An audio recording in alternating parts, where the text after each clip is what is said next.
Hey guys, today I'll show you a horror thriller TV series named Psychoville Season 1. Spoilers ahead, watch out and take care. The drama begins under the dim candlelight, where a mysterious figure pens letter after letter in elegant script, sealing each with a wax stamp, bearing his unique mark. With a ding, the scene fades as it's revealed that this was merely the mystery man's imagination. He's actually in a post office, not some unknown room. In Salford, a clown named Mr. Jelly lies sprawled on a messy sofa, deep in sleep. Outside the door, a mail carrier glances at the name, addressed to Mr. Jolly. Slipping it through the letter slot, the noise startles the clown awake. Instinctively, he tries to grab it, only to realize in frustration that his hand is missing. Grumbling, he reaches for his prosthetic limb and curses. In Bristol, a woman in fat named Joy steps outside just as the postman calls her. She takes the letter, glances at the name, addressed to herself. As she reads it, her face pales and she hurriedly tears up the letter. From a window on the second floor, someone witnesses this scene and watches as she drives away. In Ilkley, a young man named Michael pedals his bike up to an ancient castle of Mr. Lomax. Pressing the old bell, he's greeted over the intercom saying he's Michael from the community center. The gate creaks open and he steps inside, feeling an eerie silence. Spotting some scattered letters on the floor, he picks them up. Michael calls out as he stands in the cavernous hall, but there's no response. Growing uneasy, he heads toward a door to look around when suddenly a voice roars like a goose, warning him not to touch the sacred sanctuary with his filthy paws. Michael jumps in shock. In Devon, Joy, the woman in fat, is showing a childbirth documentary to a group of expectant parents. Afterward, she begins teaching them how to hold a newborn, using a plastic doll named Freddy for the demonstration. Her actions are unnervingly intense, treating the doll as if it were real. When it's time for the parents-to-be to try, Joy suddenly snatches Freddy away, growling at them not to touch him since they might hurt him. The earlier demonstration had already felt strange, but this outburst leaves the man even more bewildered.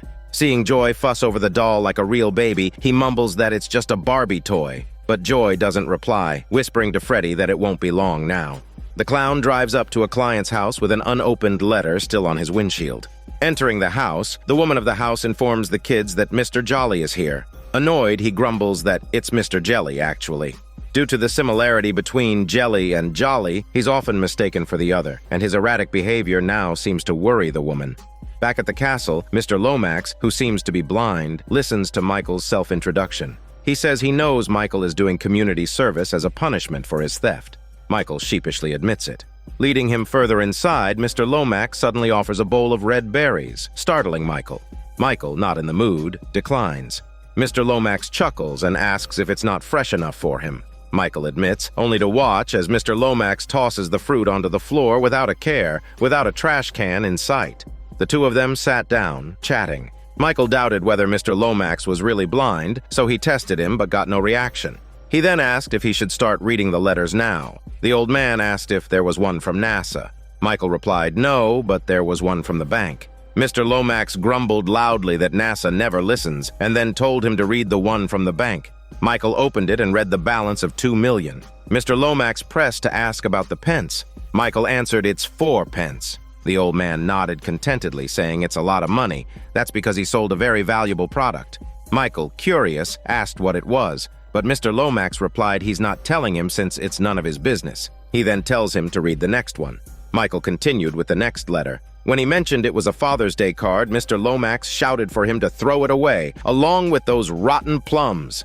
Startled, Michael moved on to the next letter, only to find it was blank, a page covered in Braille. He handed it to Mr. Lomax, who ran his fingers over it and muttered that it's them. Meanwhile, Mr. Jelly was working, but his rough performance was scaring the kids. He combed the birthday girl's hair with a metal comb, missing a few teeth, hurting her in the process. Ignoring her discomfort, he continued, leaving the other kids watching in shock. He then applied lipstick haphazardly, smearing it all over. Unable to watch any longer, the hostess asked him to leave. Mr. Jelly argued that she's discriminating against him because he's disabled. She ignored him and called her husband to ask if Mr. Jolly could come and entertain the kids. Enraged, Mr. Jelly snapped that Mr. Jolly was the reason he's like this. Pulling off his metal sleeve to reveal a stump, he scared the kids even more with their shrieks echoing through the room. Finally, he was escorted out. Despite everything, the family still paid him.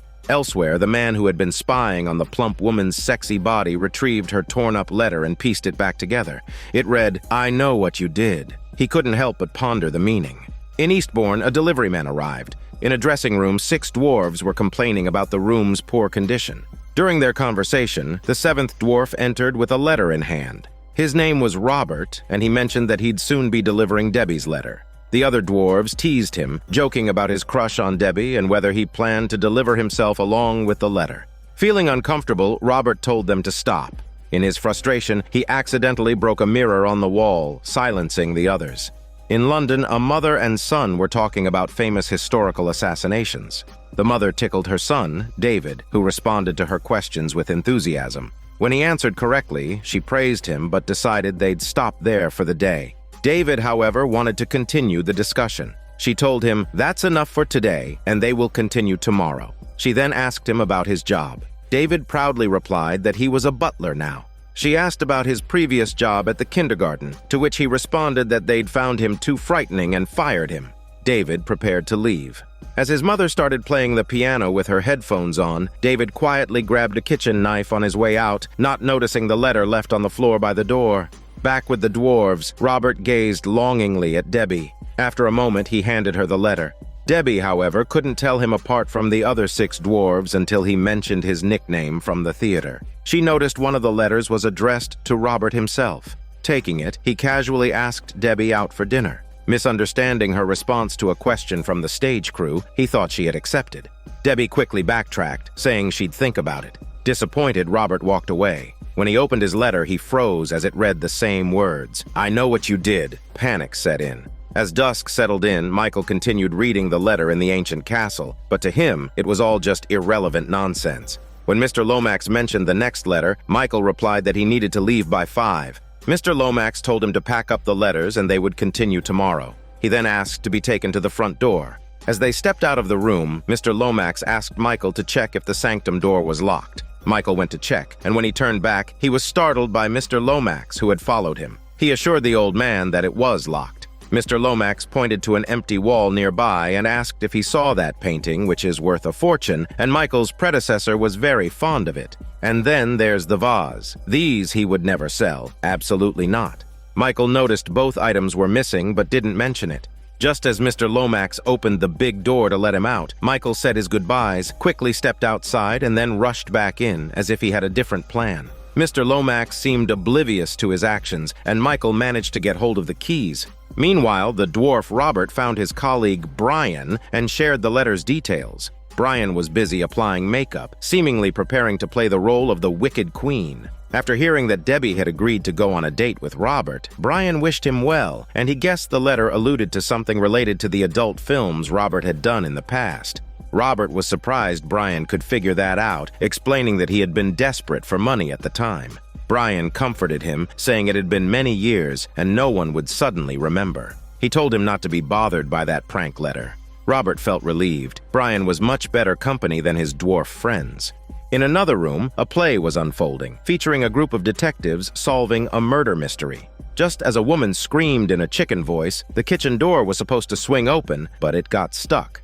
After a moment, David managed to open it, slurring his lines, which momentarily took the audience out of the moment. However, everyone understood what he was trying to say because of the script. The crowd moved to the kitchen, and when the leader turned on the lights, instead of the maid lying on the floor pretending to be dead, she was surprisingly hanging from the ceiling. David had taken it upon himself to change the staging, introducing elements meant to confuse them, but since this was a play, such deviations from the script were unacceptable. The leader called out for him to stop. Someone nearby reminded everyone that it had already been said this guy wasn't fit to play the butler. The leader ordered David to go home, remarking that he wasn't seizing the opportunity given to him. This comment deflated David's spirits, and he sulkily walked a few steps before turning back to say that this won't be his last murder. Everyone was left bewildered by his strange behavior. Later, Joy returned home from work, calling out for her husband, George. She then took Freddie from the crib, saying he needed his medicine and a diaper change. George replied he would take care of it. As he exited the kitchen, his tone gradually shifted. What he had been holding was now being dragged along, suggesting some deep-seated resentment. That night, Mr. Jelly approached Jolly's house, scraping his prosthetic hook against his car and reminding him that he wouldn't forget the incident from the letter about the severed hand. Back in the castle, Michael took advantage of Mr. Lomax's slumber to sneak into the sanctum. When he turned on the lights inside, a plethora of stuffed animals filled his view, leaving Michael suspicious. As he scrutinized them, the door behind him closed and Mr. Lomax appeared, saying he knew he'd sneak in. Meanwhile, Robert brought a bouquet of roses to find Debbie. The female dwarf, Carrie, urged him not to go, but Robert seemed to ignore her bullshit. When he reached the door, he heard sounds from inside and immediately felt uneasy. Peeking through the keyhole, he saw Brian sharing details about that adult film he made years ago with Debbie. Naturally, Robert was furious, and just then, the television inside suddenly burst into flames, startling both Debbie and Brian. David returned home still wearing his makeup, blood-stained clothes, and holding a kitchen knife. Upon opening the door, he saw his mother and sheepishly admitted that he had messed up a murder case in Ely County, Bristol. That day, Joy didn't drive to work in her narrow car, but took the bus instead to fit her plump figure. She was loudly asking a girl to give up her fat seat. The girl glanced at the plastic doll and, without argument, got up and left. Joy happily sat down and began singing a nursery rhyme to Freddie. At that moment, someone behind her pulled out a newspaper from their bag and wrote in the crossword, "You killed her," before slipping it back into Joy's greasy bag and getting up to leave. The next day at the castle, Michael arrived as usual, but everything still felt strange. As he walked into the room with a letter in hand, he saw a figure made of boxes and balls. Mr. Lomax suddenly appeared behind him, wanting to scare some shit out of him. Michael wasn't startled at all and couldn't even respond to the old man's ramblings as he was quickly led back to the sanctum. Michael had lost interest. It was just a bunch of stuffed animals. Mr. Lomax corrected him, insisting that these weren't toys but collectibles. Compared to other plush toys, these were limited editions, brand new and untouched. He has spent years on this collection, and once he completes it, it will be one of a kind, and no one can even imagine how much it will be worth. Michael asks how many he needs, and Mr. Lomax replies, just one more, and he needs Michael's help to find it.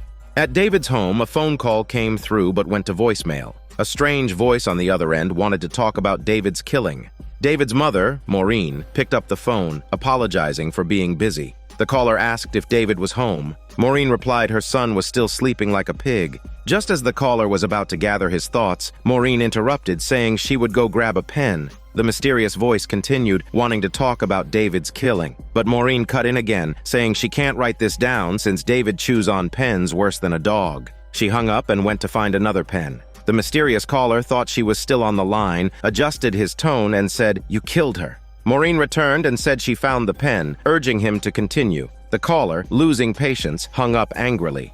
Joy arrived at the hospital where a colleague was holding a pile of baby toys. She noticed the one in Joy's hand and asked if she needed help taking it to storage. Joy replied that Freddie didn't stay in storage. Her colleague remarked that they were indeed too old and should be thrown away. Offended, Joy slapped her colleague, leaving her dazed.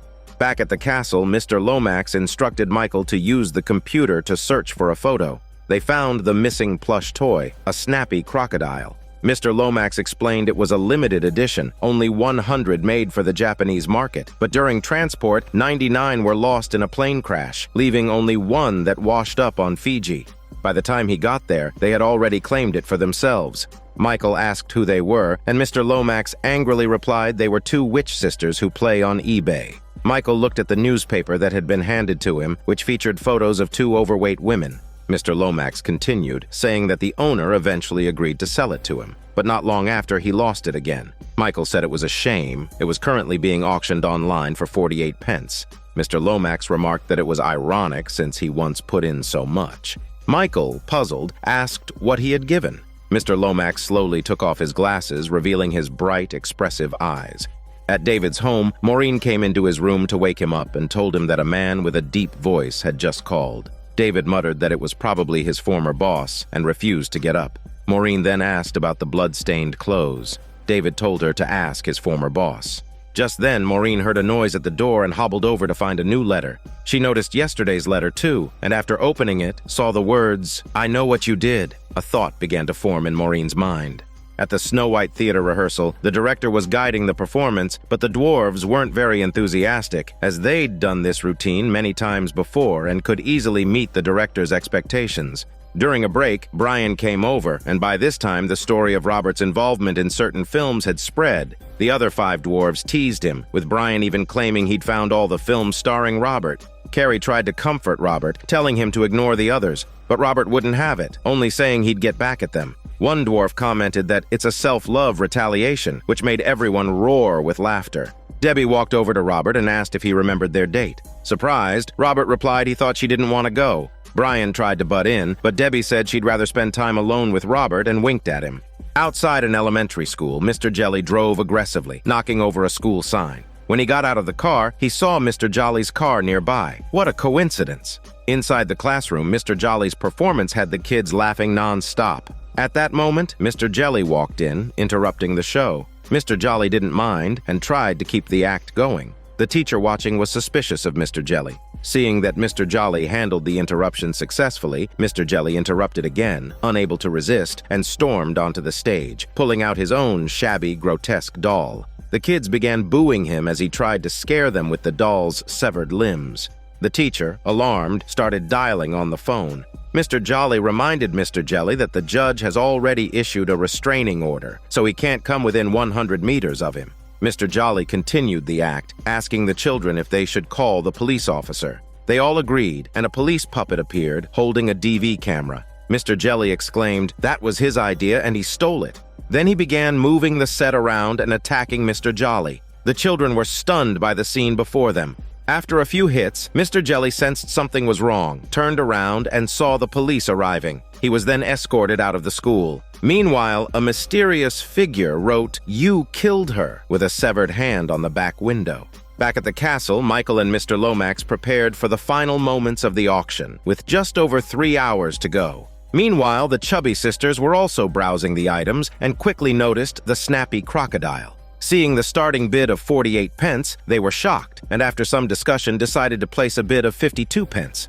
Maureen found David's former boss, Graham, and asked him what happened the previous night. Graham said it was a terrible night. Maureen then asked about the victim. Graham replied he cut the rope, got her down, cleaned her up, and sent her back home. Graham was talking about the woman acting as the victim, but Maureen assumed he meant someone David had killed and begged him not to call the police, as her son couldn't go back to that kind of place. Graham thought Maureen was overreacting and tried to reassure her that it was all over. Maureen then pulled out the letter and asked what it was about. Graham said he didn't know, but Maureen replied she knew what he was up to. After a moment's hesitation, Graham said he never touched the victim and he had explained everything in court. He was just standing behind her, eating a sandwich, and some cream dripped on her. As for the DNA report, he can't explain it. They were on completely different pages, with Maureen thinking Graham was blackmailing her and Graham thinking she was trying to blackmail him. Frustrated with the conversation, Graham decided to call the police, but David appeared and tore the phone line. In the hospital, Joy managed to lull Freddie to sleep and sneaked into the blood bank when no one was watching. Opening the fridge, she murmured that Mommy's getting him some medicine, almost done. She took a blood bag, emptied it into Freddie's bottle, and then refilled the bag with red-colored drink to cover her tracks. However, someone had seen her sneaking into the blood bank, the same colleague she had slapped earlier. Meanwhile, Robert and Debbie went to a restaurant where the server mistook them for mother and son, bringing them a children's gift. Debbie immediately clarified that she'd seen Robert's work and found his performance captivating, especially his intense gaze. This made Robert a bit embarrassed. He asked if they were on good terms now. At that moment, the server brought a child's booster seat and asked if they wanted a more comfortable spot. Debbie replied that they were fine, and then added that people seemed to underestimate Robert. Robert shrugged and said he was used to it. Debbie smiled and said he was just like any other man, maybe even more so. Robert, delighted by her words, shared that he'd been blackmailed recently and showed her the letter. Debbie glanced at it before tearing it up. Robert was thrilled, feeling his worries melt away until he received a text message that read, "You killed her." This left Robert disturbed as an unsettling thought crossed his mind.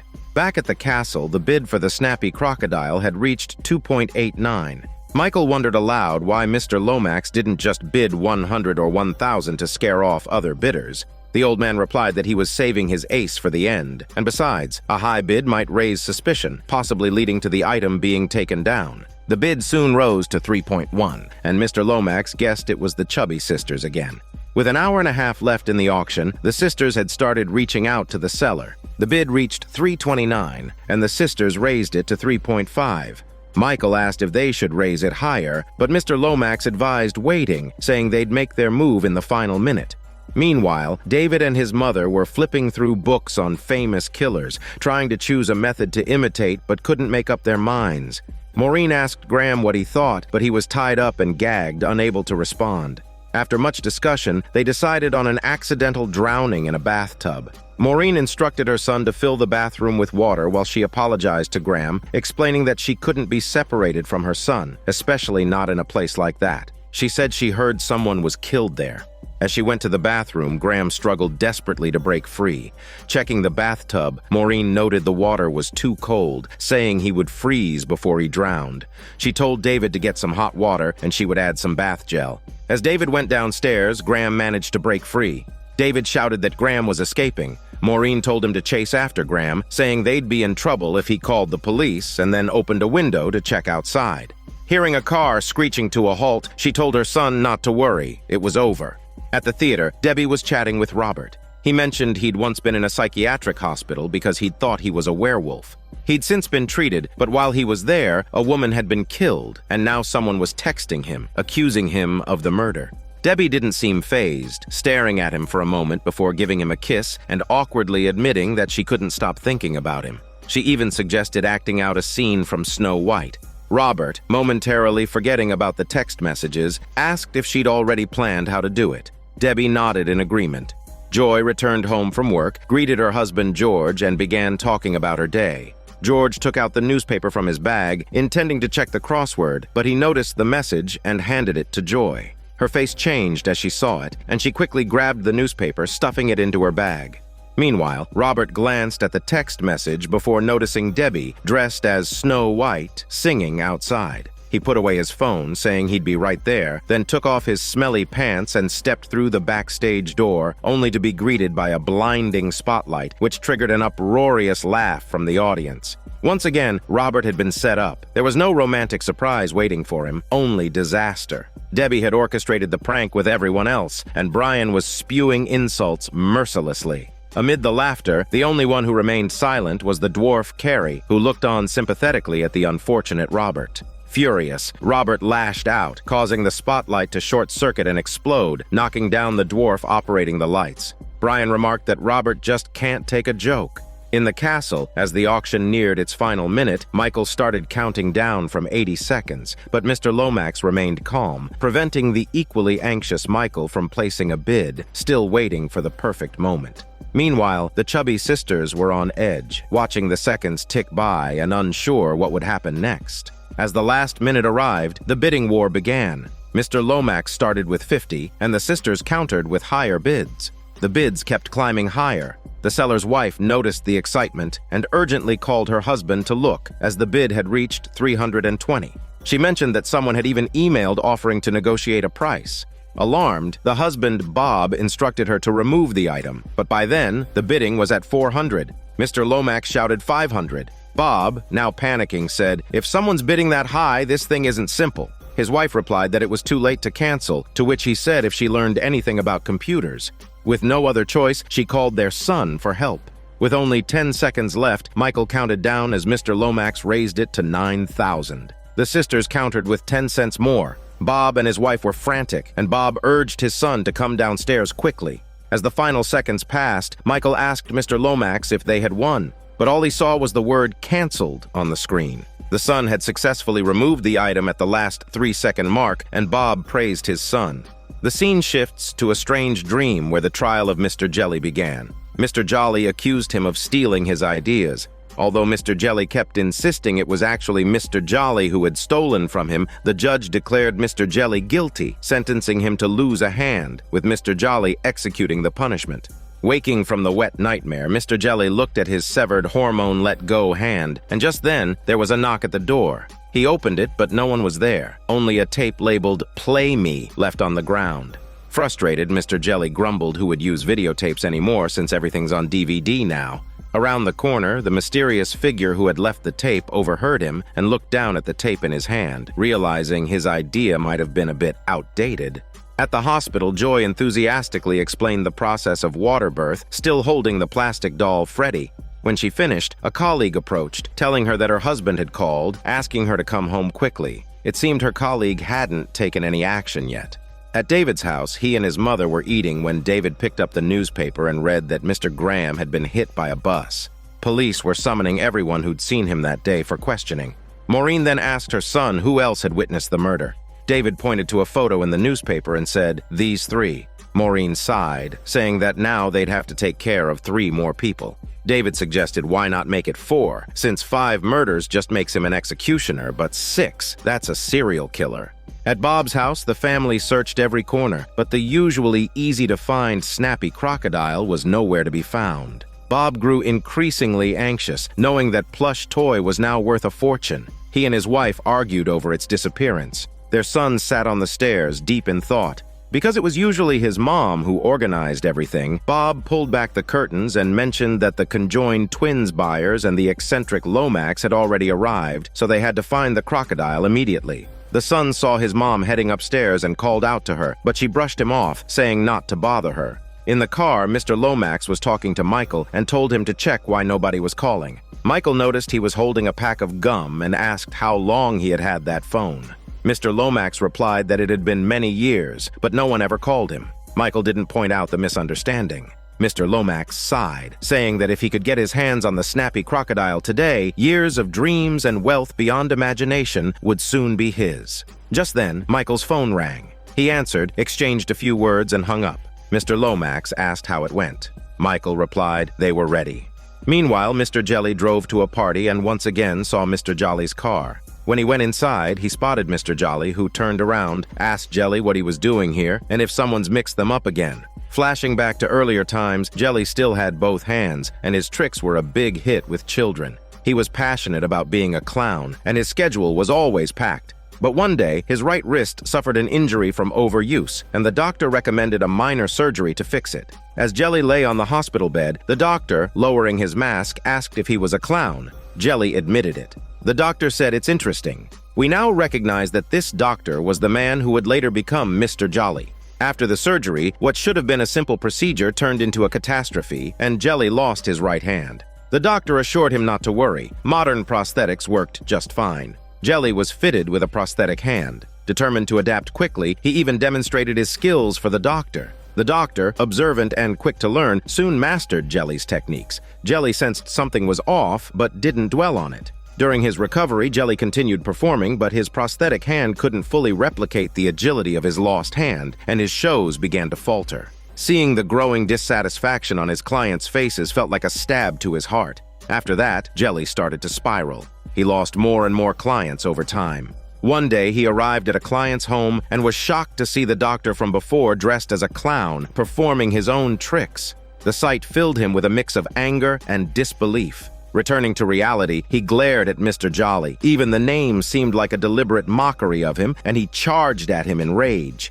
Back at home, Joy watched as her husband George played a video. On the screen, David was leading a group in an exercise routine, with Joy clearly visible in the background. George remarked that the handwriting matched the message they'd received. In the video, Lomax was playing the piano, but Joy was unfazed, only saying Freddy should eat some. This is his favorite. George turned to see Freddy with food smeared all over his mouth and asked if someone was trying to blackmail them. Joy, however, was more puzzled as to why Freddy simply wouldn't eat. George couldn't take it anymore and asked his wife how long she was going to keep this up. Joy replied until Freddy finished eating. George said he couldn't bear to watch, pointing out that someone was clearly targeting her, but Joy confidently stated that she wasn't afraid. In the past, it was because she was ill, but now she was completely fine. George asked if this was what she called fine by walking around with that doll every day. Joy cut his bullshit off, warning him that it had a name. George offered to help her, to which Joy retorted him, saying he couldn't even help their first child.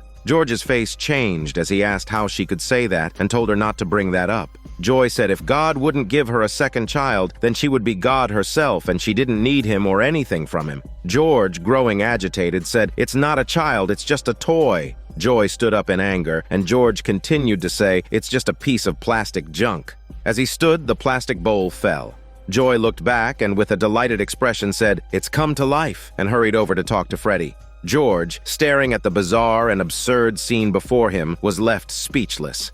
At David's, he disguised himself as a woman, as Maureen had told him that a woman would be less suspicious. Entering the house, the woman looked at the strange pair with some curiosity, but since she'd seen all kinds of people, she didn't ask any questions. She then led them to her office. Before entering, David glanced back, noting it was lunchtime and that only she and her assistant were left. At the Snow White Theater, Debbie was backstage talking to Robert, who was still upset despite her saying it was just a joke. He warned her that he'd play a joke of his own one day, to which Debbie replied she'd look forward to it.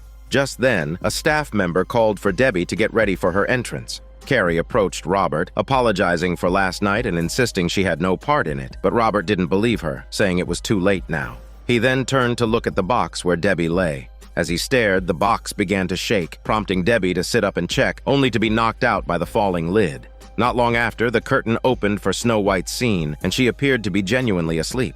After the dwarfs finished their lines, the prince entered, there to find Snow White. Following the script, he leaned in to give her a kiss, saying the line about her awakening, but Debbie remained motionless, making the scene awkward for everyone. Thinking she'd fallen asleep, the prince whispered her name, but the audience could still hear. A dwarf actor tried to improvise, buying time by speaking, but eventually the prince had no choice but to deliver his final line, ending the performance awkwardly.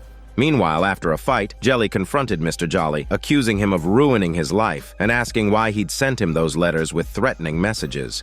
Mr. Jolly looked confused, saying he hadn't sent anything. When Mr. Jolly took the letter and looked at the name on the envelope, he pointed out, "This is an O, so this letter was meant for Jolly." The mailman mixed them up, making Jelly think it was for himself. Meanwhile, David and his mother were pretending to be makeup artists. Maureen gave the client a look that was ghastly, but assured her it was a brand new hair removal treatment, which put the client's mind at ease. They coaxed her into sitting on a metal chair and then quickly hooked up an electric battery, even clipping it to her lips. Just then, David, in his excitement, let slip something that made the woman realize he was actually David. Seeing this, Maureen hurriedly told her son to turn on the power. As the room flickered with electric sparks, the mother and son left the room, accepting a drink from an assistant outside, saying they had taken care of her. At Bob's house, the eccentric buyers were invited in, and Bob explained that he was holding confidential bids from both parties and now needed to assess payment capabilities. The sisters pulled out a bag, and Michael opened his briefcase, prompting Bob to say enthusiastically that, "Now it's time to reveal the highest bid." His son called from behind, but Bob, busy with the guests, told him to stop interrupting and go back to his room. His son reluctantly left, while Bob's wife brought snacks for everyone. Mr. Lomax and Michael weren't interested, but the sisters eagerly helped themselves. After a theatrical introduction from Bob that earned a sarcastic remark from his wife, he finally announced that the winner is Mr. Lomax. The old man was ecstatic, but the sisters cried out their protests. Bob whispered to his wife that Mr. Lomax's bid was $859,000. His wife, equally shocked, let out an expletive. The sisters accused Mr. Lomax of cheating, saying he must have spied on their bid. Bob dismissed their complaints, instructing his wife to take Mr. Lomax to retrieve his prize, while he stayed behind to count the cash. His son returned, trying to say something, but his mother told him to go away and not interfere. Mr. Lomax took the shoebox with excitement, but as they opened it, all they found inside was a woman's stuffed sock. Realizing he'd been tricked, Mr. Lomax wasn't fooled. He immediately checked the closet and loudly called out to Michael. Hearing this from outside, Michael rushed in, demanding an explanation from the couple. The wife attempted to explain, saying the Snappy Crocodile was indeed in the house, but was temporarily misplaced. The sisters, delighted by this news, declared the auction null and void. Mr. Lomax argued back, and a scuffle broke out. Meanwhile, the son, wearing his backpack and watching the chaotic scene, left the house in silence. Unbeknownst to them, the Snappy Crocodile was clipped to his bag. At Joy's place, her husband George was nowhere to be found, leaving her watching the videotape alone. The scene shifts to the quiet banks of the Thames, where David and his mother were committing a murder. Working together, they quickly killed their target. Afterward, they placed the body into a large box. As they caught their breath, a timer-activated radio suddenly turned on, and Maureen went over to turn it off. After a moment, they both relaxed and began chatting. Maureen remarked that this time the process had gone much smoother than before, and David agreed. As they talked, Maureen went to the kitchen to boil water for tea, while David struggled to untie his necktie but couldn't due to his lack of fingernails. Hearing him complain, Maureen came out to help. As she picked up the tie, she commented, "This was his father's tie. If he could see his son now, he'd be so proud." David replied that he didn't want to talk about his dad, but Maureen, unfazed, continued to say that his dad was pretty sure that David would make something of himself with his own hands. David retorted her by saying that his dad meant fixing cars, not strangling people. Maureen comforted him and then draped the untied tie over his shoulders. Suddenly, she remembered she needed to cross off a name from the photo. Taking out the newspaper, she asked David which one it was. David pointed out that it was the short man, Martin, they'd just killed. Maureen glanced at the remaining targets and asked who was next. David, not wanting to kill anyone else, asked if they could stop now. Maureen said no, reminding him that he was being blackmailed, and it was either them or him. David then worried aloud that Martin might still be alive, so they opened the box again, checked his pallor, and confirmed he was dead like a piece of soap. David then asked why he hadn't been able to see his father before he died. Maureen replied that he'd been in police custody at the time and told him not to dwell on the past. She instructed her son to clean up since his dandruff is everywhere. Maureen busied herself while David, unable to shake the thoughts of his father, tried to bring up the topic of poisoning to get her to talk. Initially, Maureen dismissed it, but eventually she admitted that David had put 39 sleeping pills in his father's drink. David protested, explaining that he had just wanted to help his dad sleep since he'd seemed so tired. Maureen acknowledged this. David then admitted that he knew she hated him for that. Maureen replied she never hated him. They had got through it together through so much. David, overcome with emotion, hugged his mother, who comforted him. She then suggested they do a cheer-up TikTok dance together, mentioning she'd even brought the motivational song on tape. To lift their spirits, mother and son began dancing along to the music. Soon the doorbell rang and Maureen quickly turned off the music, listening closely. The bell rang again, and they both stared at the door in confusion. Seeing movement outside, David was about to speak, but Maureen hushed him. Suddenly, the bell turned into knocking, and they held their breath in silence. After no sound came from inside, the person left, allowing them to relax, until the kettle on the stove began whistling, loud enough for the person outside to hear. The visitor returned. Maureen rushed to turn off the stove. As he peeked through the mail slot, he saw David's silhouette and asked if Martin was all right. David didn't respond, weighing his options. After a few more comments, he concluded that the visitor didn't know the real Martin, so he opened the door. Standing there in a trench coat and hat was a man named Jason, who indeed didn't recognize Martin. After a formal handshake, Jason commented on this nice little place and asked how long he had been here. David replied, "Just 10 minutes." Jason looked at him, puzzled, so David quickly corrected that it's 10 years and that it's his inheritance after his mom passed away. Jason corrected David's pronunciation of inheritance. David brushed it off and asked if he said they had spoken on the phone. Jason confirmed yes, saying he could stop by this afternoon anytime.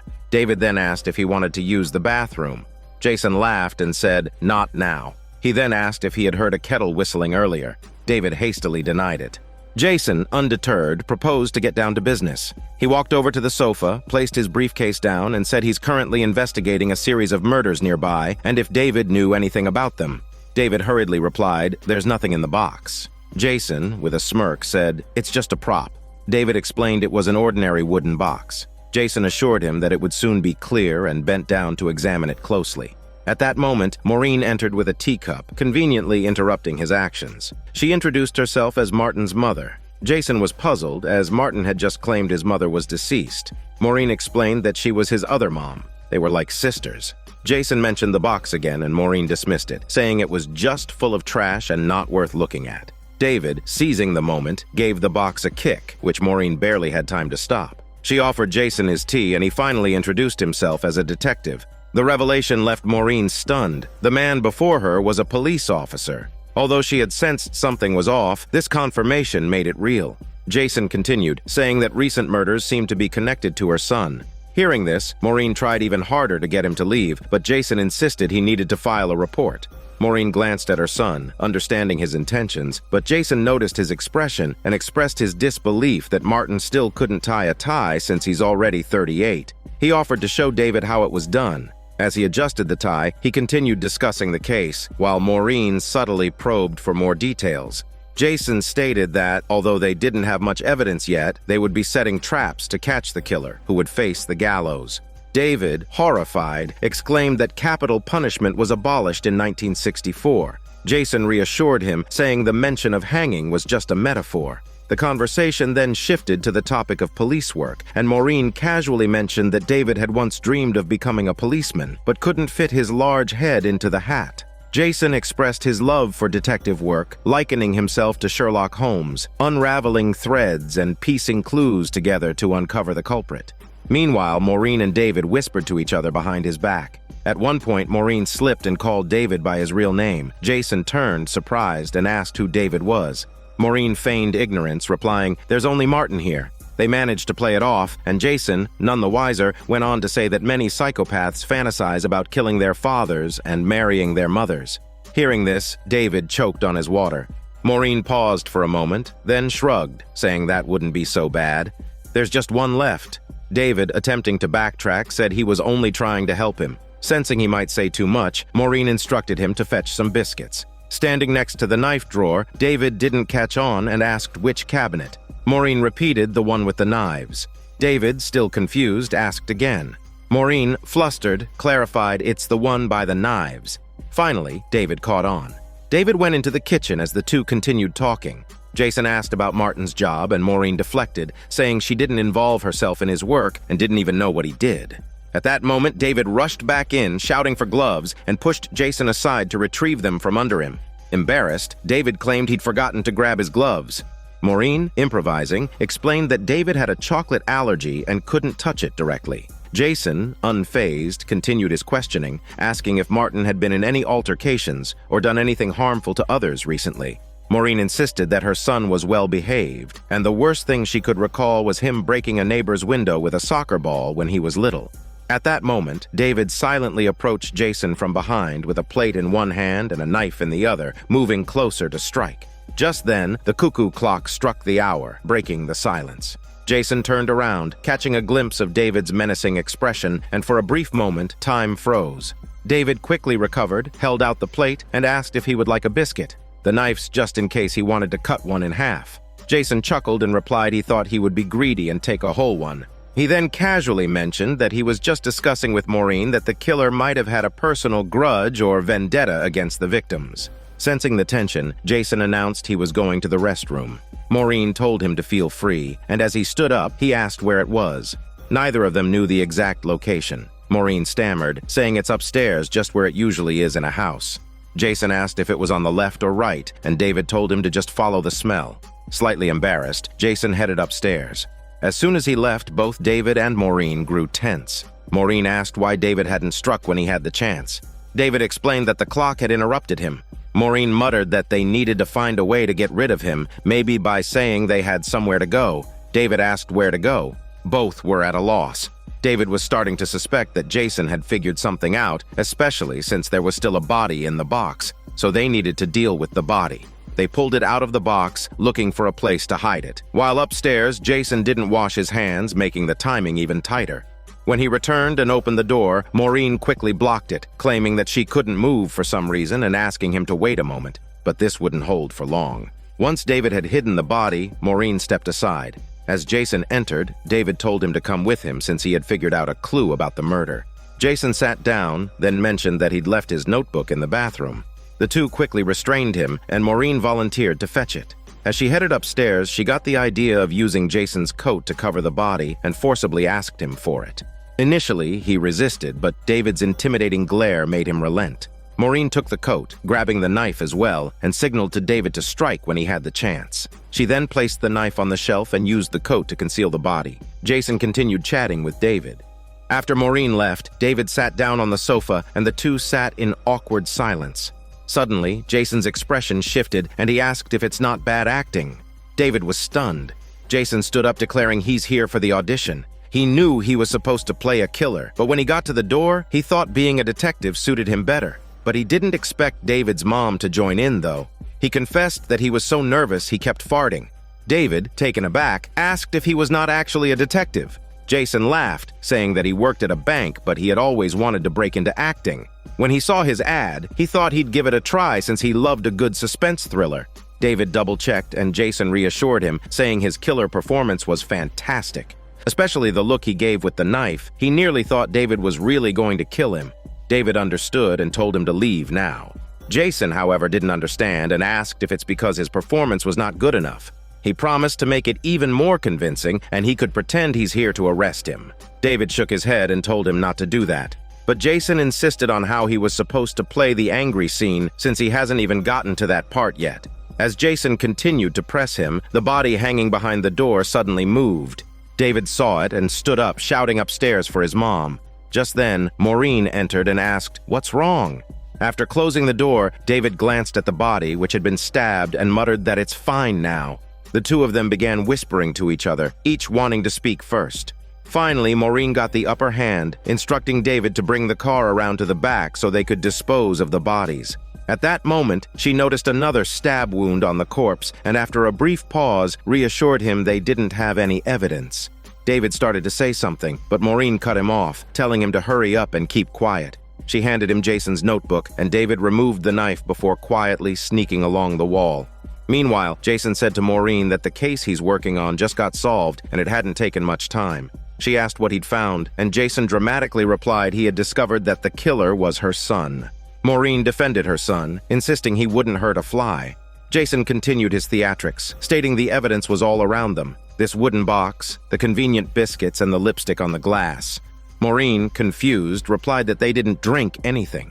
Jason continued, saying her son had confessed to everything and he was here to arrest him for 3 counts of murder. Maureen, momentarily deflated, believed there's no hiding it and this is all her fault. Jason reassured her, saying she didn't have to say anything without a lawyer present. Maureen, now somber, confessed that David's father died when he was 10, poisoned, and she was the one who did it. David, who had thought it was his doing with the sleeping pills, was shocked as her mother clarified. Thinking it was all part of the act, Jason played along. Maureen went on, saying she poisoned David's dad for weeks because he used to beat her all the time. Back then, there was no TV, and men used that as their entertainment. Eventually, she couldn't take it anymore, so she poisoned him. David thought his dad was just tired and wanted to help him rest, but he accidentally finished him off with sleeping pills. He's carried the guilt ever since, going in and out of psychiatric hospitals, utterly traumatized. Meanwhile, she stayed home playing the piano, turning David into a monster. It's all her fault. Jason, thoroughly impressed by her emotional performance, was taken aback and, breaking character, said he didn't realize there was so much to the story and her acting is incredible. Maureen, now confused, was about to question him further when David returned with the car, saying, "It's ready." Maureen advised him to give up, explaining that she had already confessed. David finally had a chance to explain that Jason was not actually a detective. He's just a bank clerk. Jason added that he was free in the evenings and weekends when most performances happen and asked if he could get the role. Maureen was unable to believe what she was hearing. David clarified that Jason was just an actor, not a real cop. Maureen, realizing the truth, remarked that no wonder that notebook was full of scribbles. David locked the door and asked if they needed to take care of him too. Jason, overhearing, asked if this meant there's going to be another performance. He started acting again, but David intervened, telling his mom that this guy had nothing to do with it. He didn't know anything. Maureen, understanding that killing an innocent person was wrong, told Jason that everything earlier was part of an act, and nothing they said was real. They then hurriedly shoved Jason out the door. He commented that today's performance was thrilling, saying they were true actors, and that final confession about poisoning her husband was fantastic. David, puzzled, asked what he meant, but Maureen quickly tried to stop him. Jason continued, saying the way she built it all up was brilliant, and the bit about the son accidentally using sleeping pills was the cherry on top. David was stunned to realize the truth, understanding that his mother had lied to him. Maureen, brushing off Jason's comments, urged him to leave quickly. Once they finally got rid of Jason, Maureen looked at her stunned son, realizing the truth was out, though she pretended otherwise. David asked if she really killed his dad. Maureen, trying to cover up, said that was all made up. David, choosing to trust her, added that he didn't want to kill anyone anymore. Maureen comforted him, telling him not to worry and she would handle everything. They hugged each other. Suddenly, Jason reappeared, saying he'd forgotten his coat. When he picked it up, he noticed the covered body beneath and, dumbfounded, asked if this was just a prop. Mother and son exchanged a glance. David picked up a tie and approached Jason, saying he shouldn't have come back. Meanwhile, Maureen turned on the motivational song they had used earlier, cranking the volume up to maximum. Late at night, Joy and her husband George returned home from the movies. Inside, Joy asked their colleague Nicola how her baby was doing. Nicola, holding the baby, replied that it had been quiet and probably just hungry. She handed the baby to Joy, who then began feeding it. George offered to drive Nicola home, and as they reached the door, she handed him an envelope she'd received in the afternoon. George took a quick look, saw it was addressed to Joy, and quietly pocketed it. As they parted, Joy reminded him to pick up some cabbage on his way back. Meanwhile, at Bob's house, his son had locked himself in his room, ignoring his mother's attempts to coax him out. Mr. Lomax decided to handle it himself, assuring Michael that he had got a way to talk him down, and Michael should keep an eye on the sisters. Mr. Lomax went upstairs and sat in the hallway, sharing stories of his childhood and his love for plush toys. It turned out that when he was young, a toy company had produced 500 teddy bears to commemorate the sinking of the Titanic, and his father had obtained one.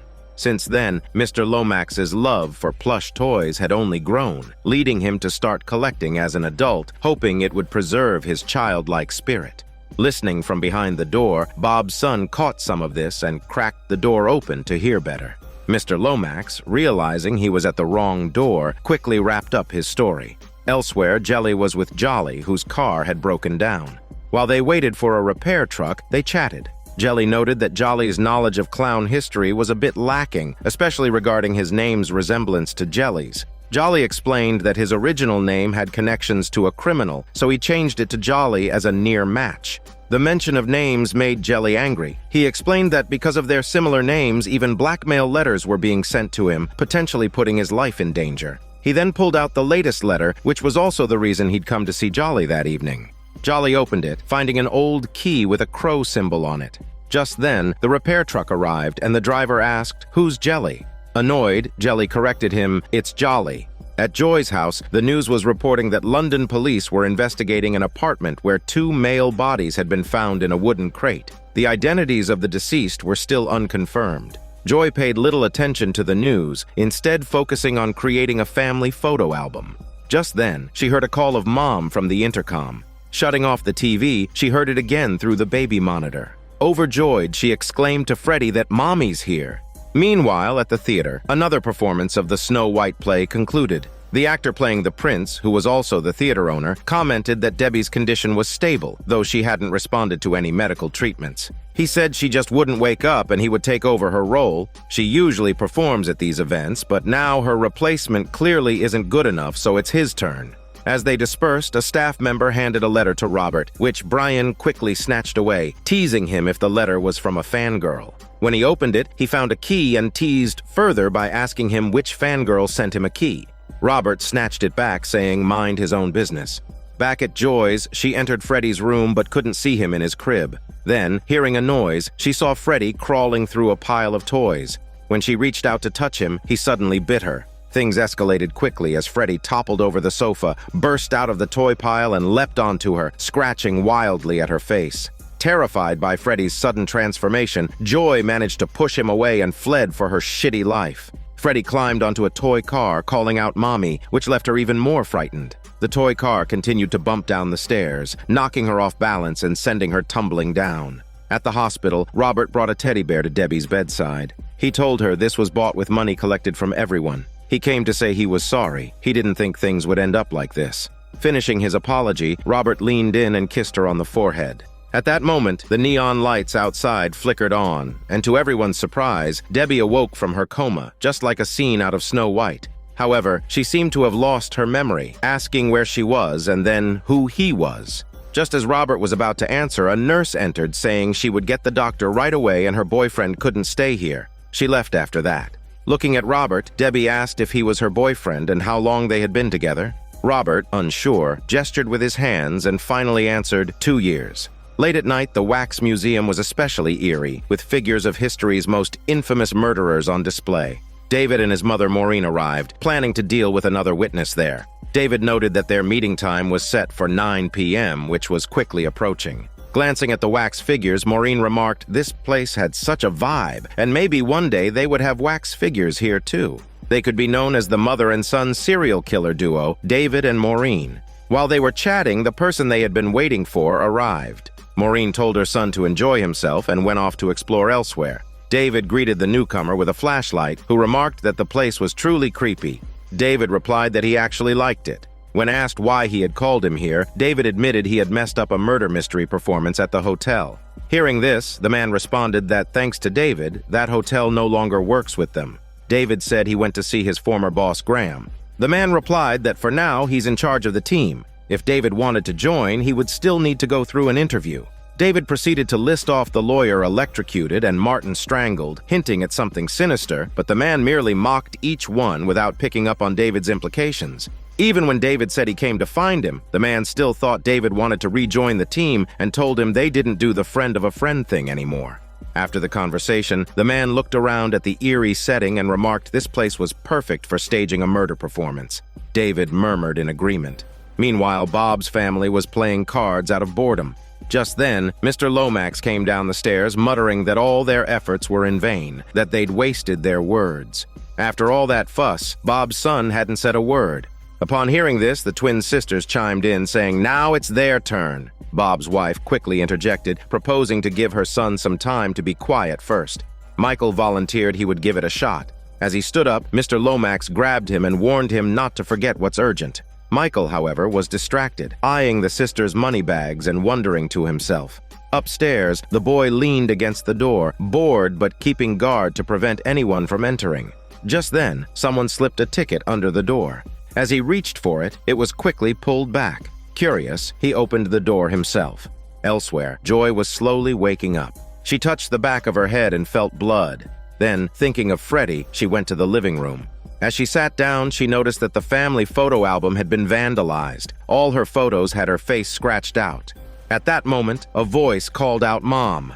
Freddie emerged, cutting his way out from inside the chair. Joy couldn't take it anymore and dashed into the bathroom for refuge. But Freddie, relentless, slid a knife back and forth through the gap in the door, terrifying Joy, who pleaded for him to stop. Just then, she heard a voice call out.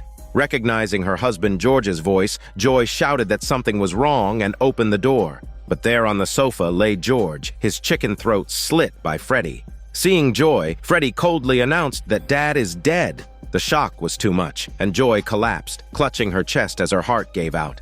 The house fell silent. George, who had only pretended to have his throat cut, opened his eyes, looked at Joy lying on the floor and burst into laughter. He turned to Freddie and said, "The fool of a mother is dead."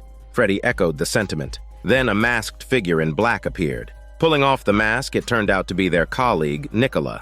George chuckled and told her to come here and give Daddy a kiss. Meanwhile, the two clowns were chatting while a repairman worked nearby. Jolly began reminiscing about his days as a doctor, recalling when he was sent as a consultant to a mental hospital called Ravenhill.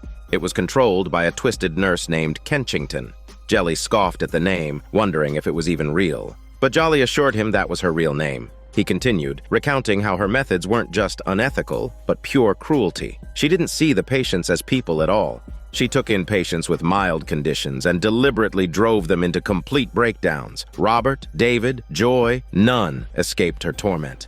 Kenchington spared no one, not even the elderly, as Lomax was also caught in her web.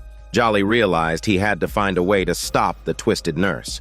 Jelly asked if he had killed her. Jolly didn't deny it, only saying, the less he knows, the better. But after listening to Jolly's account, Jelly didn't feel Kenchington's actions sounded that bad. Annoyed, Jolly stepped out of the car. Jelly followed, asking if he knew who's been writing those blackmail letters. Jolly replied it could be a former employee or maybe a past patient, but he didn't know for sure. Jelly muttered that now Jolly's mess is threatening him too. Jolly told him to keep his voice down and watch the setting. Jelly asked about his plan. Jolly said he had put together a list of possible suspects. They could go through each one. Even if they're not the letter sender, they might find someone else who's received the same letters. Jelly interrupted, challenging him for why he was dragging him into this since he got nothing to do with it. In the wax museum, someone called out for David to follow, saying they'd found a real guillotine. Hearing this, David got ready to act, but as he took a step forward, a wax figure beside him came to life, asking, "Why not use this sulfuric acid? It's quick and clean, leaves no trace." Another wax figure also came to life, asking if he worried he might have kidney stones. That's why he got caught last time. He suggested making him inhale anesthetic gas, then bury him deep. David wasn't frightened, merely replying that he still preferred strangulation. A third wax figure chimed in, encouraging him to strangle the victim. The three wax figures began arguing, insulting each other. David was bewildered, unsure which method to choose. Then the sulfuric acid figure suggested asking Jack the Ripper. At that moment, Jack made a dramatic entrance, singing. David was lost in this fantasy until his mother woke him up, asking if he'd dealt with the person yet. She added that she had had enough of these royal wax figures. Knowing David was planning to strangulate the victim, Maureen scoffed, "That's a waste, and they still have one last target." Mother and son left and the man emerged, muttering about the next stage setup. He said they could put the entrance here. As people came in, the wax figures would come to life one by one.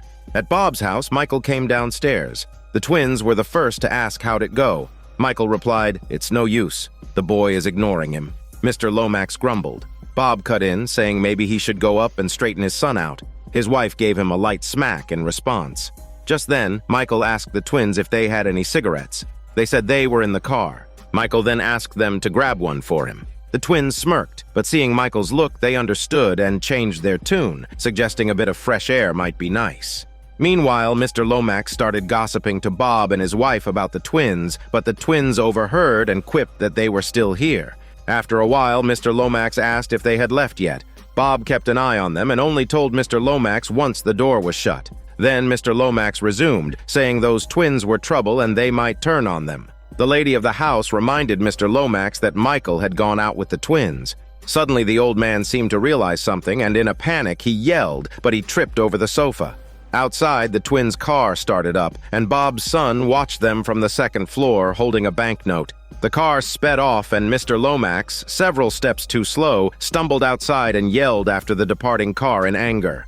At George's house, after he and Nicola were done, they began gossiping about Joy. George mentioned that Nicola should leave, saying the less she touched, the better. But just as Nicola was about to get up, she picked up Freddie, who was lying on the sofa, and wanted to tuck Freddie to bed. George's expression darkened, and he called out her name. Nicola looked up and asked if he knew where his clean clothes were. George, unable to believe what he was seeing, asked what she was doing. Nicola replied they had to take care of Freddie now. George, unsettled, begged her to stop it and not to joke like that. Hearing this, Nicola burst into laughter, tossing Freddie back to him and saying she was just kidding. Relieved, George loosened up and twisted the doll's head off, saying those days were long gone. The two of them burst into laughter and took Freddie to the trash can, throwing him away. Just as they stepped out the door, Joy, who had been lying on the floor, opened her eyes. Meanwhile, Michael told the twins that Bob's son had informed him there was more than one auction site involved. When he went out, he was mailing the Snappy Crocodile to the buyer. Now he had obtained the buyer's contact information so they could buy it back. The mysterious person answered the call, and Michael said they were looking for the owner of the Snappy Crocodile. The mysterious person, holding the plush, replied that would be him. At the bar, the dwarves were having a good time, with one of the dwarves flirting with Carrie. However, she showed no interest, explaining that she was already seeing Robert. Just then, Robert entered, holding Debbie's hand, and announced their relationship to everyone, even mentioning they were planning to get engaged. Debbie, who had suffered memory loss, explained that while she didn't remember much, everything about Robert had come back to her. Meanwhile, Joy rushed into the hospital in a panic, clutching Freddie tightly. The doctors thought she was holding a real baby and quickly sprang into action. But when they unwrapped the cloth, they were puzzled by what they saw. Joy continued to plead for them to save it, but no one made a move. One doctor sarcastically suggested they could get some thread and stitch it up for her. Joy's eyes flashed with a menacing glare. Elsewhere, Michael and the twin sisters were waiting by the roadside, hoping to meet the mysterious person, but they hadn't shown up yet. Seeing that both twins had dozed off, Michael decided to sneak the bag of money away. However, he accidentally woke one of them and, improvising, leaned over and kissed her to cover up his actions. Facing her curious questioning, Michael claimed he had always been interested in her, managing to make her believe him by acting even more earnest. Just then, the other twin woke up and noticed something was off. To prove his commitment, Michael told her to throw away the money, claiming he only cared about her. As soon as he threw the bag and started the car, the other twin reluctantly believed him, thinking he was genuinely interested in her sister. She got out of the car to retrieve the money, and naturally the sister followed. But when they reached the back of the car, the bag was nowhere to be seen. At that moment, Michael drove off, revealing that the bag was hanging on the outside of the car door. Back at the hospital, Nicola received a call from George, who was frantic because Joy was missing from the house. Nicola tried to calm him. Right then, Joy appeared behind Nicola, grabbed her and injected her with a sedative, muttering that if no one would save Freddy, then she would do it herself. In a nursing home, Jelly was entertaining the elderly with his escape act. He was just about to perform a handcuff trick when he received a call from a client known as Jolly. Jelly told him this had nothing to do with him, but Jolly replied his investigation had progressed. Both of them were in serious danger since this person's mental state was extremely unstable. He hung up before Jelly could clarify. When Jelly ended the call, he realized an acting volunteer had handcuffed herself as well. Confused, he asked why she did that, and she replied that she had copper handcuffs, claiming they were good for her bones. Ignoring her, Jelly asked where the key was, only to see an elderly man swallowing it. The staff nearby commented that they'd have to wait for him to retrieve it later. At home, David opened a letter only to find a key inside and a waiting message. This reminded him of his past encounter with Nurse Kenchington, who once confiscated a photo of his father and ominously implied that he had killed his father. Looking at his father's photo in his hand, David's thoughts drifted to Kenchington's death. In his memory, Robert asked David what he had done. Joy also reminded him Kenchington was dead. Suddenly, Maureen's voice pulled David back to reality, calling him to get dressed and join her to buy a barbecue grill. David asked what it was for. Maureen pointed to a picture in the newspaper and said they were taking care of the last one today. David refused, saying he didn't want to kill anymore. Maureen, misinterpreting his reluctance, teased him that eating a little meat won't turn him into a monster. David insisted he didn't want to kill anymore, but Maureen replied, "It's just one last target. Once they were done, they would stop, and this is all for him." David responded, "It's for her, and she's the one who's addicted." David tried to persuade her to quit, but she quoted Jack the Ripper, "No stopping until you're caught." David threatened to call the police. Maureen scoffed that he didn't have the guts. In the theater's dressing room, Carrie found Brian, hoping he could help her fix Robert. Brian asked what was wrong with Robert, and Carrie explained that he had once suffered from a mental illness and now believed he had superpowers. Brian eagerly agreed to help.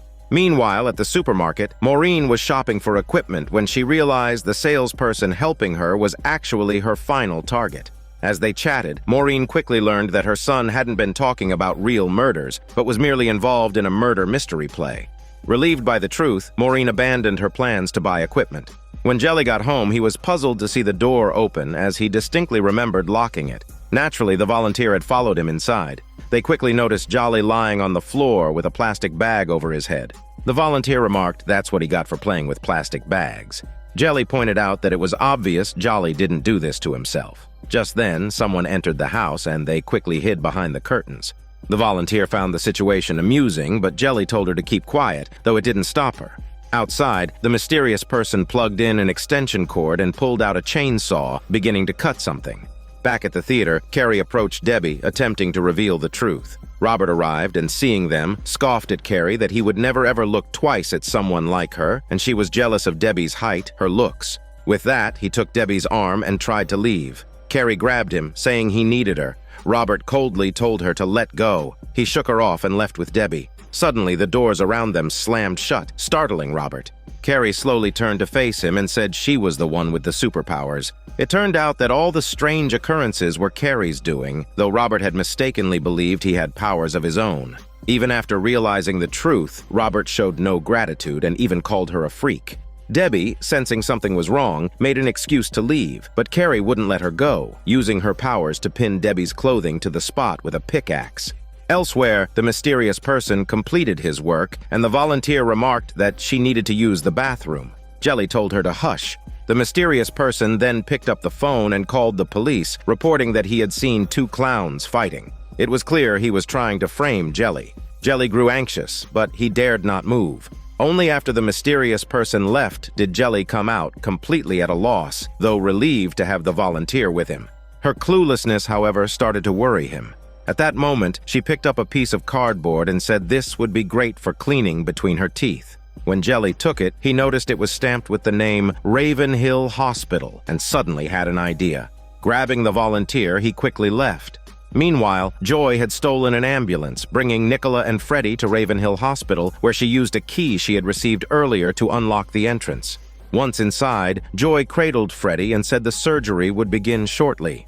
Back at the theater, Carrie was threatening Robert, demanding that he tell Debbie the truth, that their relationship and engagement were a sham. But Robert refused. Even with Carrie threatening him by holding Debbie hostage, Robert continued to deny it. Carrie became increasingly obsessive and erratic. Seeing her like this, Robert, terrified, changed his tone and said he loved her. Carrie replied he didn't mean that and threatened to tell him to say it again or she would aim for his heart.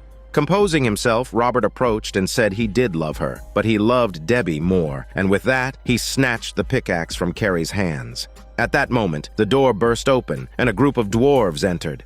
Carrie's expression shifted as she accused Robert of going mad. He's trying to kill Debbie. Robert was momentarily stunned, and as the dwarves couldn't climb onto the stage, they circled around to approach from backstage. Robert told Debbie he would come back for her before running off. Just then, Brian appeared and knocked Robert out with a shovel.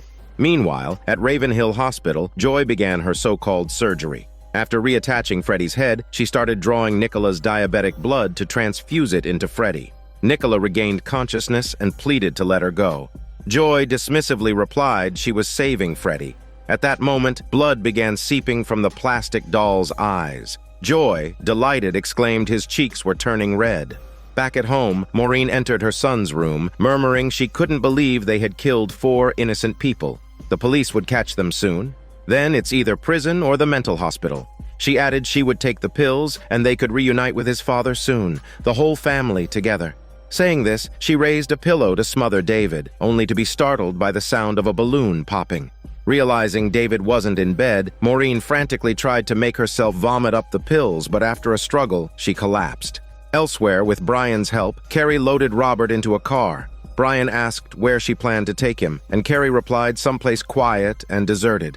Meanwhile, Michael arrived at Ravenhill, where Joy continued the blood transfusion, recounting her past. She recalled that after losing her first child, she was sent to Ravenhill, where the doctors entrusted Freddy to her. At first, she struggled to adapt, but eventually she realized she needed him. The plastic doll was now swelling with blood, on the verge of bursting, though Joy didn't seem concerned, thinking it was normal. Suddenly, a noise echoed through the hall, prompting Joy to run out and investigate. In another part of the hospital, Michael held a bag of money, searching for something. He quickly spotted the Snappy Crocodile on a nearby table. As he stepped inside, the door closed behind him and he grew nervous, calling out he was here to make a trade and why close the door. He was unaware that Joy, not the mysterious contact, had shut it. In the old castle, Mr. Lomax had been assigned a new assistant, but he still missed Michael. Just then, the phone rang. He picked it up using his gum-covered fingers but heard no sound. His assistant took the receiver and informed him that the caller claimed to be Michael. Mr. Lomax took the phone and asked what he wanted. Michael explained that he'd secured the twins' money and found the Snappy Crocodile but was now trapped. After the assistant corrected the phone connection, Mr. Lomax asked where he was. Meanwhile, David walked with a blue plastic bag, seemingly containing Jolly's head. A piercing scream sounded from behind him. He glanced back, thinking he'd misheard, and continued on his way. The scene flashes back to Ravenhill Hospital 2 years ago, where Kenchington addressed the staff, saying the board would come to inspect the hospital in 1 week. To showcase their treatment progress, they need to organize a talent show, a simple choir performance. If anyone messes this up, they'll face the strictest punishment. Meanwhile, David visited the Citizen Advice Bureau, directly confessing to 5 murders. The staff member wasn't shocked, even showing mild interest as he asked for the specific times and locations, while casually calling a colleague to chat and slack off. Clearly, he thought David was unhinged. After all, what sane killer would walk in to confess? Finally, David mentioned one of the locations, and the staff member noted that it was in a different district, giving David that district's contact information along with a pamphlet about the civic duty of reporting criminals. David thanked him, stood up to leave, and the staff member joked if it was a head in the bag. David didn't respond, simply taking the bag as he left. The staff member called the next one. By now, it was broad daylight, and Michael was still trapped in the room. Just then, his phone rang. It was Mr. Lomax, who had arrived at Ravenhill with his new assistant. The assistant spoke to Michael on the phone, saying they'd heard knocking from inside the building, though Michael was puzzled as he hadn't knocked. Following the sound, they opened a door to find Nicola, pale and mechanically tapping on the door, muttering for help. Lomax, unfazed, told his assistant to ignore her while they had to find the crocodile first. The assistant lifted Nicola onto the operating table, mentioning there's no crocodile here, just a red doll. Lomax assumed his assistant hadn't recognized the plush and insisted she bring it over here so he could check. When he touched it, he remarked this thing was all soggy, just toss it. The assistant threw it into the trash without a second thought. Lomax then announced they needed to find Michael. As he prepared to leave, Joy walked in, immediately recognizing Lomax. Hearing her voice, Mr. Lomax recognized her as well. Joy reassured him she had never told anyone about that. Lomax shrugged it off, saying he was there only to find Michael and left. Joy then looked at the assistant, noting her red attire, called her Freddie, and said he had grown up so much, leaning in for a kiss. Meanwhile, Jelly was stuck in a fast food restaurant restroom with the volunteer who was using the toilet to dump her wastewater. She suddenly asked Jelly for chocolate. Annoyed, Jelly wondered why she was thinking of food in the restroom, but she explained she had low blood sugar and needed chocolate. With no other choice, Jelly stayed with her as they were handcuffed together. Suddenly, the volunteer fainted, pulling Jelly down with her, leading to an awkward and smelly situation. As Jelly struggled to get up, a young boy entered holding chocolate and was startled by the smelly scene. Jelly quickly asked to buy the boy's chocolate, but the boy, disturbed by the bizarre sight, didn't want to sell it. Jelly let the boy retrieve the money from his pocket due to his handcuffs, making the situation even more awkward. Just then, a janitor walked in, watching the three of them with bewilderment. Elsewhere, Carrie and Robert, now awake, were chatting. Just then, the car ran out of gas, leaving them stranded in a remote area with no choice but to continue on foot. At Ravenhill, Michael directed Mr. Lomax from the window, and they finally managed to open the door. Lomax was nearly in tears when he found the Snappy Crocodile, saying this was the happiest moment of his life. A while later, the two of them stepped outside, walking toward the cliff as they chatted. Michael asked how he ended up here in the first place, since he didn't seem crazy. Mr. Lomax chuckled, saying doctors have given his conditions many fancy names, but it's simply called Paradise Syndrome. It flares up whenever he achieves what he desires, and there's only one way to ease it.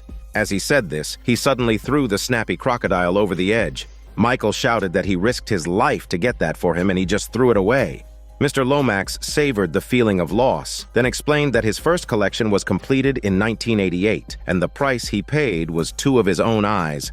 Back then, he was a millionaire, wanting for nothing. But when he had everything, he fell into despair, so they sent him here. One day, he had an epiphany. He found a small thief just like Michael, and he let him break into his sanctum and steal something he loved. This sent him on a quest to recover it, giving his purpose again and restoring his sanity. So of course he will continue to search for this crocodile, even if it takes months or years, but it will eventually return to his hands. After hearing this, Michael realized he'd been played and left in silence. David arrived at a cemetery, gazing at a gravestone and recalling the past. He remembered the choir rehearsals at Ravenhill, where he'd repeatedly forgotten the lyrics and was punished by the nurse in charge. After countless punishments, David finally snapped and pushed the nurse, who hit her head on a table and died. Thinking back, David felt remorse, so he brought something to leave behind, a round watermelon, though he wasn't sure why he chose it. The grave belonged to none other than Nurse Kenchington. Jelly drove to Ravenhill with the volunteer, who was complaining that the chocolate they'd had earlier tasted off. They entered the building as the mysterious person emerged, taking Jelly's car keys. Inside, Jelly called out if anyone was here. The volunteer expressed her discomfort, saying she didn't like this place. Jelly noted this place hadn't been used in years. So why is the main door open? The volunteer whispered, maybe it's a ghost. Jelly joked that ghosts didn't need doors. They walked through walls. Just then, a pale-faced Nicola appeared, her expression ghostly, startling them both. Elsewhere, Joy had mistaken Mr. Lomax's assistant for a grown-up Freddy and was following her persistently. After the scream, Jelly and the volunteer stepped back, watching Nicola in horror. The volunteer, trembling to wet herself, said she was a living dead. She had seen this in Daniel C.C. movies. Jelly added, it's more like a vampire. At that moment, the assistant approached Nicola, saying she had lost too much blood and needed to rest. Jelly, observing, asked if she was an employee here. The assistant replied, no, and she only worked for Mr. Lomax. Just then, Joy arrived, calling out to her Freddy, saying he's being naughty, running away from Mommy. Jelly looked at the three of them, utterly perplexed, and asked Joy what was going on. Joy only said that the reason this place was abandoned was a secret she couldn't reveal. Jelly pressed her, demanding to know why. Just then, Mr. Lomax's voice echoed from upstairs, interrupting Jelly's questions.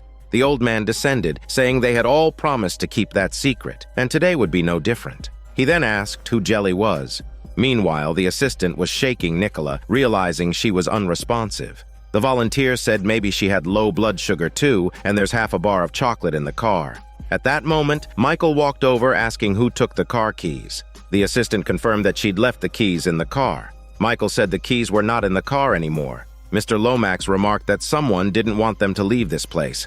Suddenly, they heard singing. It was David's voice. Joy was puzzled as to why he was here, and Lomax confirmed it was indeed him. Joy pulled Lomax along, intending to investigate, and the others followed. They arrived in what used to be the main hall, where an old video recording of a choir performance was playing on a TV screen. Realizing it was just a recording, they wondered who had set it up. Suddenly, the TV shut off, and a deep voice announced that he had been waiting for this moment for a long time. With that, a button was pressed, and iron doors slammed shut, sealing off the exits. In the woods, Carrie and Robert were making their way through the darkness, with Robert grumbling about how hard it was to see. Just then, Carrie spotted a building with smoke rising from it, and they both grew excited. Back at Ravenhill, the mysterious figure continued, explaining how he'd orchestrated everything over the past few months, bringing everyone together for this moment.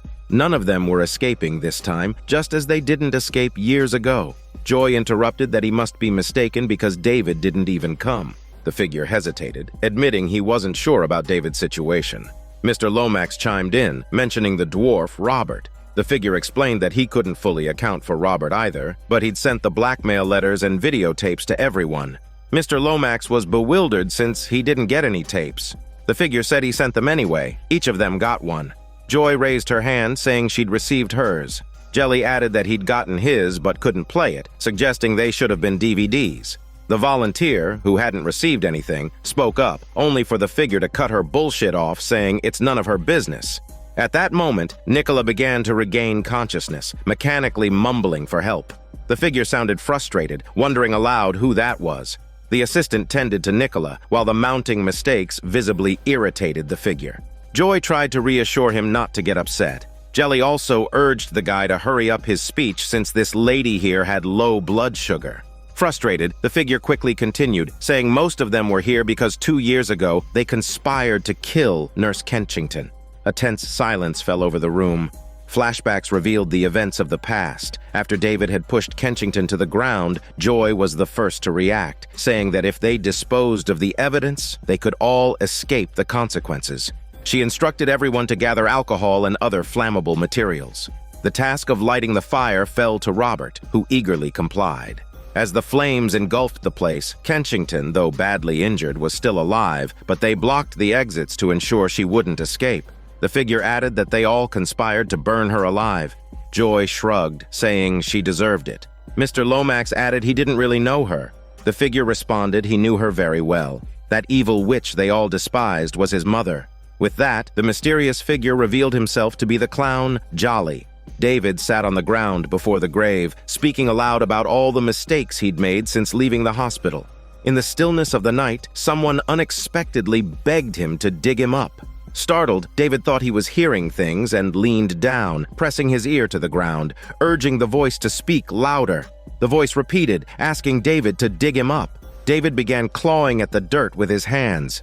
Meanwhile, Carrie and Robert reached a small cabin, calling out for anyone inside, but received no answer.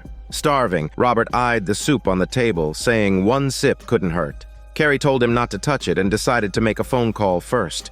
Ignoring her, Robert went to the bowl and started drinking while Carrie was on the phone with the towing company. As he drank, he spotted a rat scurrying by, reminding him of how he had once been treated like a rat by Kenchington.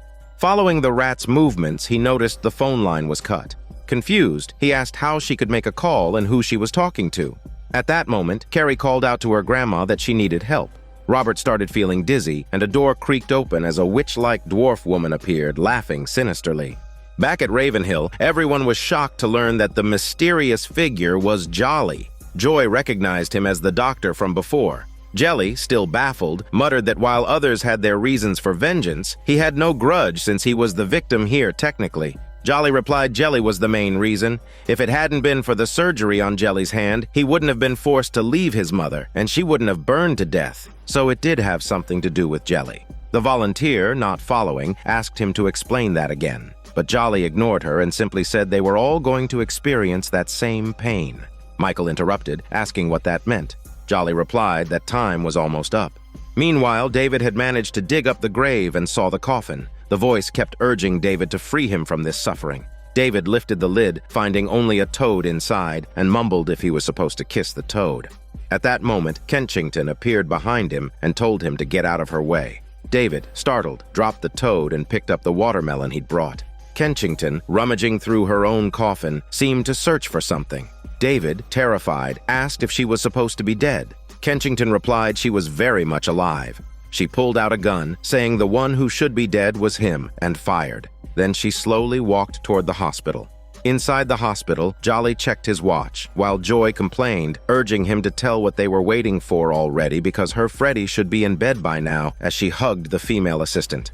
Mr. Lomax, pulling out a piece of chewing gum, instructed Michael to call the police and report them while he distracted Jolly. Lomax then asked Jolly how he had discovered the truth. Jolly said he received a letter that laid everything out. Joy speculated that it must have been from David. He could never keep his mouth shut. Mr. Lomax agreed with the theory. At that moment, Kensington appeared, interrupting by saying it wasn't David, it was her.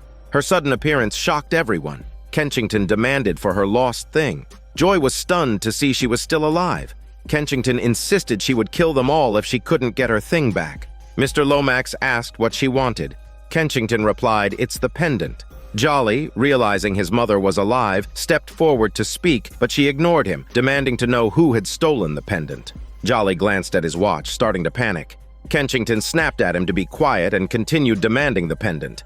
At that moment, a dazed Nicola suddenly lunged at Kensington's feet, throwing the scene into chaos as everyone rushed to subdue her. Jolly yelled at them to stop and look at his body covered with time bombs. Kensington scolded him, calling him a fool. Back at the cemetery, David wasn't dead. The watermelon had saved his life by stopping the bullet. Suddenly, a loud explosion echoed through the air, signaling that time was up. In the cabin, the witch, the dwarf, and Carrie were busy working while Robert lay on the dining table. When Carrie cut open his shirt, a pendant marked with the letter K appeared. This is Daniel CC Movie Channel. Stay safe and enjoy your day.